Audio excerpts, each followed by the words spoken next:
Today we're having a conversation about gun violence and gun control. And I have with me two groups, students and moms.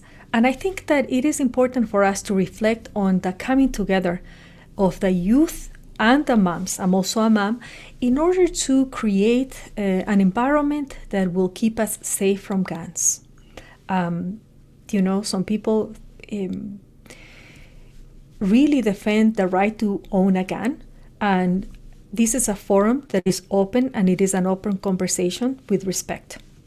At the same time, we know that here in Colorado, there's a lot of deaths by gun violence. And with that, I would love it if you can, Helen, take it on, introduce yourself, and tell us about how the organization started and what motivated the organization to have 3 chapters here in Boulder, precisely. All right. I'm Helen Kamin. I'm the state regional lead for Moms Demand Action in Colorado. We have 14 groups in the state altogether, 3 of them in Boulder County, Boulder, East Boulder County, and Longmont, as well as several other groups in the northern region. And Moms Demand Action started right after, in fact, the day after the Sandy Hook shootings in Connecticut, and has grown in the past 7+ years to an organization of volunteers numbering more than 6 million in all 50 states and Washington, D.C., and has become a powerful lobbying group for gun violence prevention and common gun sense laws. A group that has been really powerful in moving legislation. Can you please share with us the legislation that has made a big difference? Specifically in Colorado, in response to the Sandy Hook shooting in 2012 and 2013, the and the Aurora shooting in the theaters, the legislature here enacted 3 gun sense laws, and among them was a universal background check. So we've had that since 2013. It was quite controversial, the 3 bills that were passed, and a couple of legislators lost their positions. They were recalled, another one had to resign. We weren't able to pass any more laws until 2019, when the Extreme Risk Protection Order, otherwise known as a red flag bill, passed as well. And then this session of the legislature, we were able to help pass 2 bills. One was lost or stolen, which requires people to notify the authorities if they've lost a weapon or it's been stolen from their home or their vehicle. And the other is safe storage, which is really important because there are so many unintentional shootings in homes where guns are not secured. Thank you, Helen Kamin, with Moms Demand Action for Gun Sense in America. Those 2 last ones that you just mentioned are now with Jared Polis for him to sign in. Can you make a comment about that, precisely in a moment that Boulder has gone through the pain of losing 10 people, 10 residents due to gun violence? So Governor Polis has them, or will have them. I think he has one on his desk and he's waiting for the second. He's probably going to sign them together.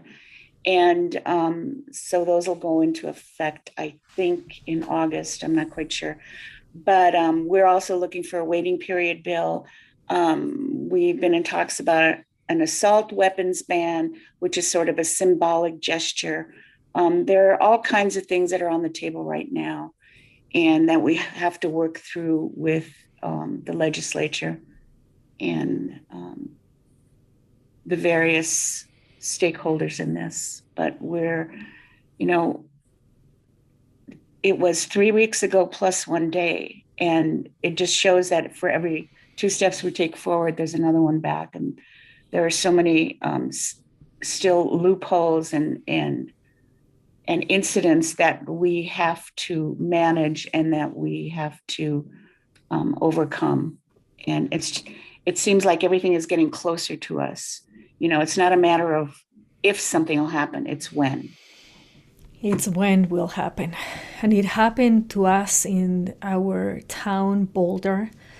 I heard from a group of people, a support group of people yesterday, that it has been an initiation for Boulder. And it is sad to say what an initiation we have suffered. It's not an easy thing to face, that you don't feel safe in town, that you don't feel safe at home.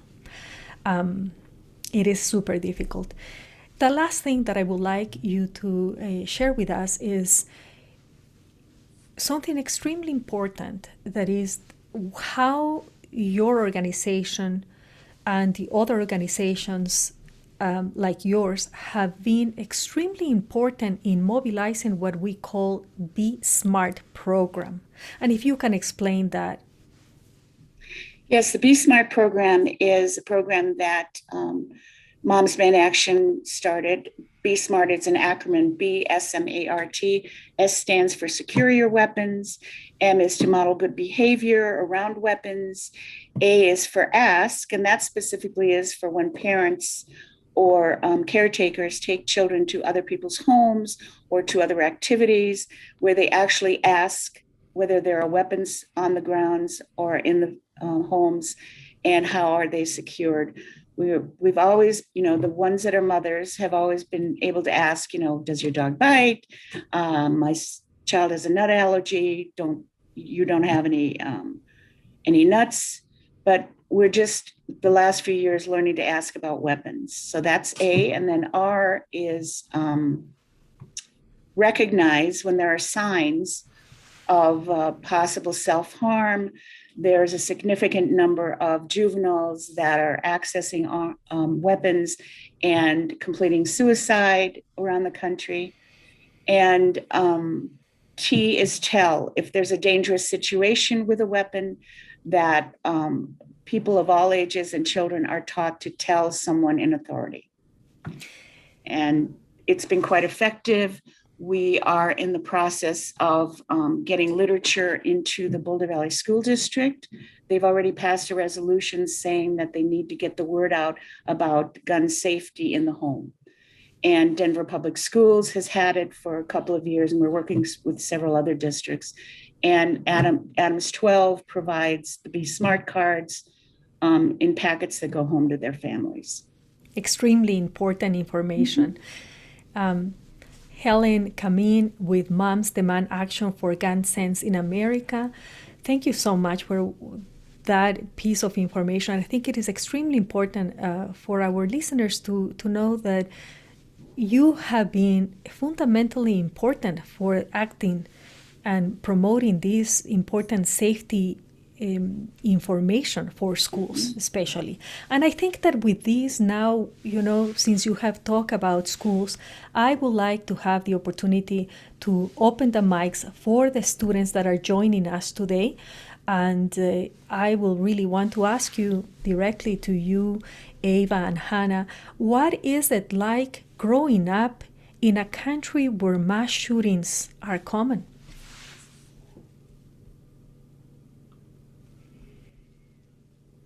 Hannah, do you want to take this one since you grew up in Colorado?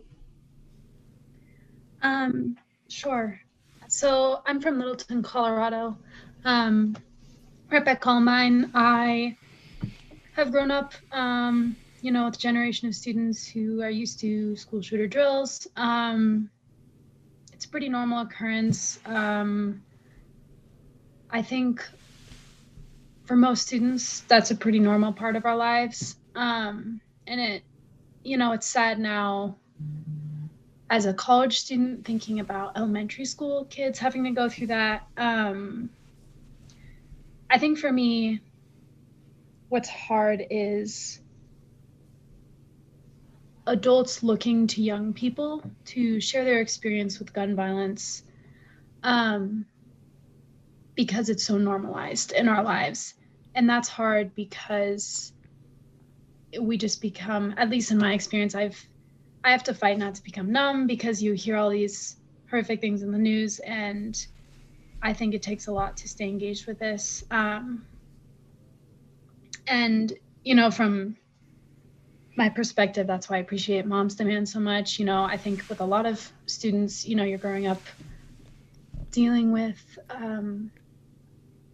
school shooter drills and fighting for climate change when all the adults are pointing to young activists because they're the change. And it just feels like all these adults pointing to us to solve the problems. And, it just feels really great to have moms on our side, for once, to have adults working to protect us. And yeah, it's just, I'm It's a lucky enough to lot. grow up in Colorado to have laws. Yeah. But it's a national fight, and I'm hoping that we'll have legislation to move us forward. Hannah Sanders with Every Town for Gun Safety, students from CU Boulder. Am I correct? Yes? Yes, we're Students Demand Action. Thank you so much for having us. Oh, it is a pleasure. And sorry that the topic is so difficult. And I have to also say openly that it is a lot to ask for you guys, the young generation, to take on the crisis that we are experiencing, the climate crisis that we are living, and then on top, a pandemic in gun violence. So it is hard. And I just want to acknowledge that and, reflect on the feelings that you just shared right now with us. Thank you, Hannah. I want to make sure that I also ask a question to Ava. Ava, what was your reaction when you heard about the shooting here? It was kind of just like a normal Monday for me. It's my busiest day of classes. So I was just pretty focused on my classwork. And then, I get a call from my mom, which is strange. I talk to my mom a lot, but she gave me a call and she asked if I had been following the news or if I had like alerts on my phone. And I remember just telling her, and I was like, I'm in class, like I haven't really been watching anything. And then, we got the alert that there was an active shooter. And I didn't grow up in Colorado. I grew up in Ohio, and so did Miranda. And the school I went to, it was really close to a bunch of different banks. So we were kind of used to active shooter shutdowns just because if the banks were robbed because they were within a few miles of the school, we got shut down. So that's what I was initially thinking. And it's kind of painful to say, but I wasn't super worried at first because that was what I was used to. And that's where I'm from. And it wasn't until I got out of class and I got on the news that I realized this is serious. And then I checked the map because I was curious which King Soopers it was because I've been to a few King Soopers in the area. And then I saw it was the one that was 1.5 miles from my dorm. And then that's when things kind of really set in for me. My classes were canceled for the rest of the day. My mom called me again. My brother, who I don't usually talk to on a regular basis, he called me. And I knew like something was up. And just the day and the week after was just kind of, like Hannah said, you have to fight not to be numb. But it takes a toll. Like when this is all you've known and this is all you've grown up with, really hard. Now when it happens so close to me, I don't know how to quite feel about it. It's just a real mix of emotions.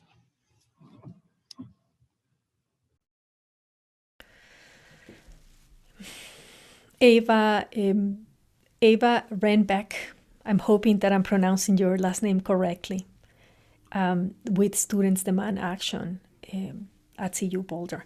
Thank you so much for what you just shared with us. It's real, it's difficult.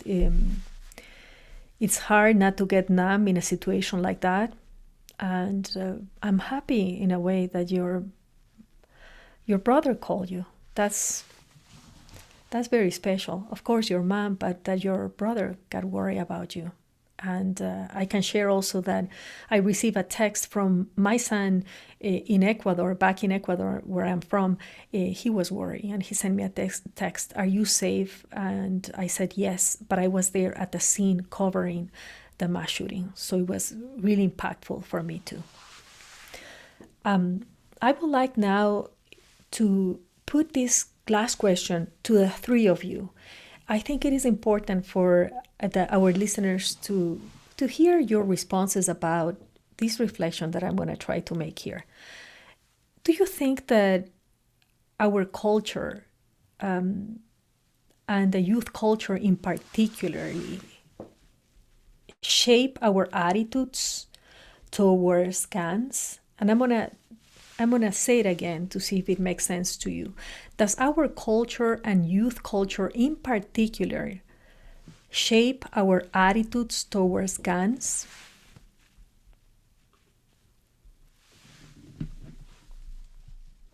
I could take this one. I'm Miranda Showen. I'm also one of the event planners here on the Students Demand Action leadership team at University of Colorado Boulder. I think like what Hannah was talking about is that we're looking to the voices of the young, and it is very important because we are the activists, we're who they look to, but I don't think we should be the only ones that are using our voices to be heard. That's why I totally agree with Hannah. We respect the moms for using their voices as well, because at the end of the day, we are college kids and we are adults and we have voices that can be heard, but also there is a level of respect of moms or other volunteers getting involved. Thank you so much, and thank you for joining us. I think it is important. One of the things that I wanted to bring with this last question is to open the door to talk about suicide by gun. And it is a strong topic, but I think we must talk about it. And why? Because having the opportunity to talk to young people and having two moms here to listen to you, I think it is timely to touch that, because the numbers of what we are seeing happening here in Colorado, it's really alarming when we talk about suicide with guns. Can I just say that the number one killer of youths up to the age of 18 in Colorado is gun violence. And that's not just, domestic situations, but it's also suicide. And I just want to say to the Students Demand Action activists here, we're so sorry that we dropped the ball and that this falls on your shoulders. And we'll try to support you as much as we can. Thank you. Helen Kamin with Moms Demand Action. Thank you so much for what you just said. I am with you completely. I appreciate you bringing it up. I do think it is very timely and important to talk about suicide by gun violence, particularly in Colorado. It is the highest. It's the number one way teens in Colorado up to 18 die. Like I mentioned, I grew up in Littleton, and unfortunately, our community has experienced a lot of suicide. And just on a personal level, it is unbearable to be growing up and lose classmates. And I've been lucky enough to not know many personally, but I know so many people who have. And it's something that sticks with you. And no one should have to experience that. And unfortunately, it's a big issue in Colorado. And the least we can do is enact legislation like, luckily we've passed safe storage and those kind of laws in Colorado, but this is a national issue. And for me, it just seems like common sense to pass, for example, the universal background check law nationally when so many students that I know are suffering because of this, and it seems like the least we could do. Yeah, and to kind of with the ongoing pandemic and, the economic kind of downturn, gun sales have surged recently, especially during the pandemic. And that, it's making this public health crisis really, that it's making it even more elevated. So if there was ever a time to really have a conversation on how can we prevent, gun-assisted suicides, how can we help these people, I think now is the time to raise the awareness and fight for like the common sense methods like Hannah was talking about, like the secure storage, the red flags law that Helen brought up. I think it's the perfect time to talk about it. I'll also say one little piece here. Over about 23,000 people die because of gun suicide each year. So it's more than just a Colorado. Like it is the number one here in Colorado, but this is nationwide. This is huge. And as someone who personally struggles with mental health and mental illness, it's very important and dear to my heart that other people are hurting and hurting families and overall gun violence, when things like this could be prevented with our common sense laws that we're asking here. Common sense laws. I think that is a good point, and I would like also if you can share with our listeners the action that you are taking right now, because I was there on Monday, present at the building for the city of Boulder. You were there with City Council Sam Weaver signing a thing that was important for you. So if you can share that, please.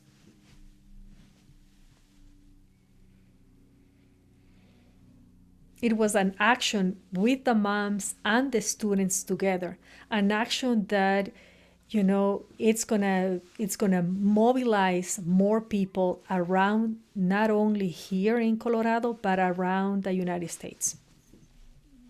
So we met with Mayor Weaver on Monday at the Boulder Municipal Building, and we are joining the Everytown organization on a national background checks road trip. So we are raising awareness across the country of why we should support background checks. And personally, I've been reading up on this. And one thing that I have been thinking about a lot recently is, one of the responses is, well, would a background check law,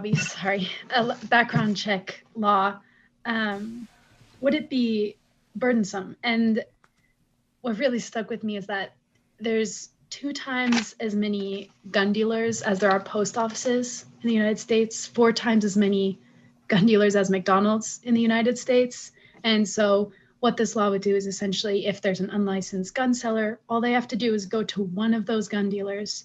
And this process is very normal for all gun dealers. So, anyone who buys a gun from a gun dealer has to go through this background check, and it's a very normal process. And so just looking at it from that perspective, you could go to the post office anytime, you can go to a gun dealer. This is common sense. And I think we should enact it nationally to save lives. And, the Everytown organization, we're going across the country, and the poster that we had Mayor Weaver sign, it will end up on the Senate floor as we are pushing our senators to sign this bill. Excellent. Thank you. Thank you so much for that clarification. It was a poster, and it was beautiful to see you in action and to see the desire to move this forward. I would like to also ask you, what are your thoughts about gun violence with communities of color in Colorado? What do you know about it, and what are your thoughts? Yeah, for sure. I think, sorry, Helen. No, go ahead. Okay.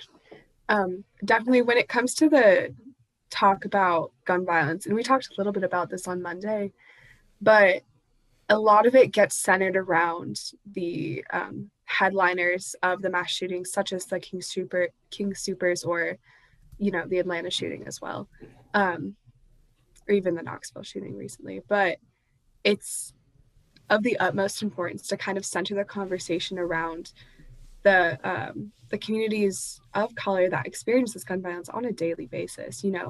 In Denver, just 30, 40 minutes away, there's gun violence every day. There's people being, In Colorado, every 14 hours, somebody dies because of gun violence. It's these kind of statistics that we don't hear about. And once you hear just how common fatalities are, it really makes you think, why? Why aren't we talking about it? Why are we only focusing on Boulder, an affluent community who was affected by this? And of course, it's tragic. And as members of the community, our hearts mourn for the victims lost. But I think it's also just as important to remember those, we don't know their names right now. Their names aren't in the daily headlines. They're not on CNN. We need to really focus our movement around the communities of color. Thank you. Thank you so much. Ava Renbeck with Students Demand Action. Thank you. Helen, you wanted to also add Helen Kamin with Moms Demand Action. You want to add something else? I did. Moms demand action not only in Colorado, in communities that are primarily people of color, but around the country, are working with groups to change the attitude about gun violence, to work with law enforcement, to work with schools, to change the attitude about willfully taking kids who make mistakes and starting that school to prison pipeline, which destroys so many lives. We're working with groups to provide more mental health resources. Colorado has been lagging behind for a number of years, and we're hoping to make that better. So there's still a lot of work to be done, but within our organization nationwide, we are aware of that situation. Helen Kamin with Moms Demand Action. Thank you so much for that. It is an extremely important issue. The situation of the pipeline from school to prisons, especially for communities of color. And with the SROs in schools, once they get, a stain, these students normally are not able to even go to college, apply for jobs, and it really becomes like a dead end for many of them. And if they are in a situation that is difficult, and they are surrounded by others with access to guns, it really becomes a difficult life and a situation that is difficult for everybody. Thank you. I also would like at this point if Miranda wants to say something else about this issue. And also I want to make sure that I get everybody talking on this. I think everyone, I mean, what's words? Anyway, sorry. I think everyone has been saying what needs to be said here is that this is an issue that is affecting everyone. And it is unfortunate that these communities that are the colored communities are not getting the press and attention that they deserve. It's tragic that we would have to read everyone's names that die on a daily basis, but I think it would also be important to understand that 100 people every day are dying because of gun violence. So it's bigger than each of us could even imagine. Yeah, it's a bigger issue. It's an epidemic, like they say, and it's an epidemic that has been going on for a long time, and that's sad. Especially sad for you young people that have been having to live with growing up with this concept of mass shooting as a common thing. Not easy at all. I really want to thank all of you for coming for this conversation, this important conversation about gun violence, gun control, an issue that we need to keep on visiting. It's hard, but if we don't continue talking about it, if we let aside the energy that you are bringing as young people, coming together with moms, I think it's not intelligent. We must keep it up and keep on going. I would like if allow you to say your last thoughts before we close this nice panel discussion that we had today. And I'm going to allow Helen Kamin to speak first. So we've been doing this for more than 7 years. We are making progress. It's difficult. We need people to vote gun sense candidates into office. We need people to vote, period. The young people particularly, because they can make the change, they can make the difference. People talk about it being an epidemic. It certainly is, because the statistics are the ones that are sobering. We've just recently been hearing on the news that the J&J vaccine has had 7 people out of 1 million who have developed blood clots, and 1 person died. Well, there are 120 people per million in this country that die every year from gun violence. And there's no alarm. And we need to change that. Thank you. Helen Kamin with Moms Demand Action. Thank you so much. I would like Hannah Sanders with Students Demand Action to give us your last thoughts. Thank you again for having us. I would just like to once again point out, as you mentioned, that communities of color are particularly affected by gun violence. I think a lot of adults point to students because, the idea of school shooter drills are shocking, but the reality is, 100 people die every day by gun violence. This is a common experience, unfortunately, in the United States. With the death of Dante Wright recently, I think it's just a very complex issue, and we can take small steps nationally to prevent, further deaths. And we're calling on our senators now to please take action nationally. Hannah Sanders, thank you so much for that. Ava, if you can also give us your last thoughts about this issue. And I would like also for you, young people, and for you, Helen, mom also, I'm a mom too, to provide information so that people can go and, support your causes. Yeah, so Colorado has some of the strictest gun laws, but we're still in this epidemic, as we've been kind of realizing that this is more than just the occasional mass shooting. It's a true public health crisis that's affecting each corner of our country. And the gun violence epidemic has lasted, my entire life. It's lasted so many people's entire lives. It affects everybody, but there's never been significant federal legislation to end it. And that's kind of what we're here for. We want to push our representatives who work for us. We want to push them to truly reflect what a lot of people, it's not a partisan issue. A lot of gun owners support common sense gun laws as well. So we want our legislators to really reflect our thinking. Thank you so much, Anna Renbeck. Now, Miranda Showen, I hope I'm pronouncing your last name correctly. If you can also give us your last remarks and share with us how we can support you.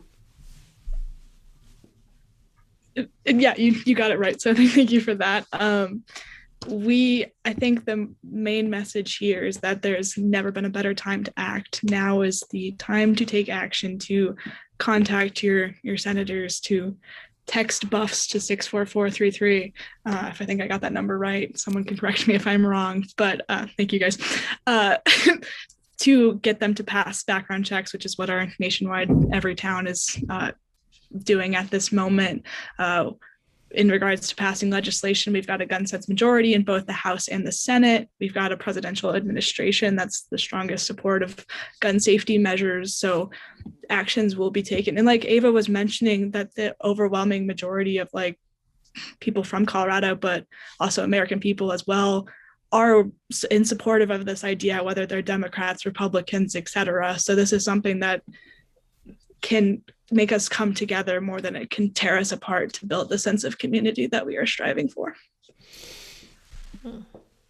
You can find, I'm sorry. Miranda Showen, beautiful. Bring us together. It's important. Please go ahead, Ava. You can find our movement, we're on Instagram, Facebook, and Twitter.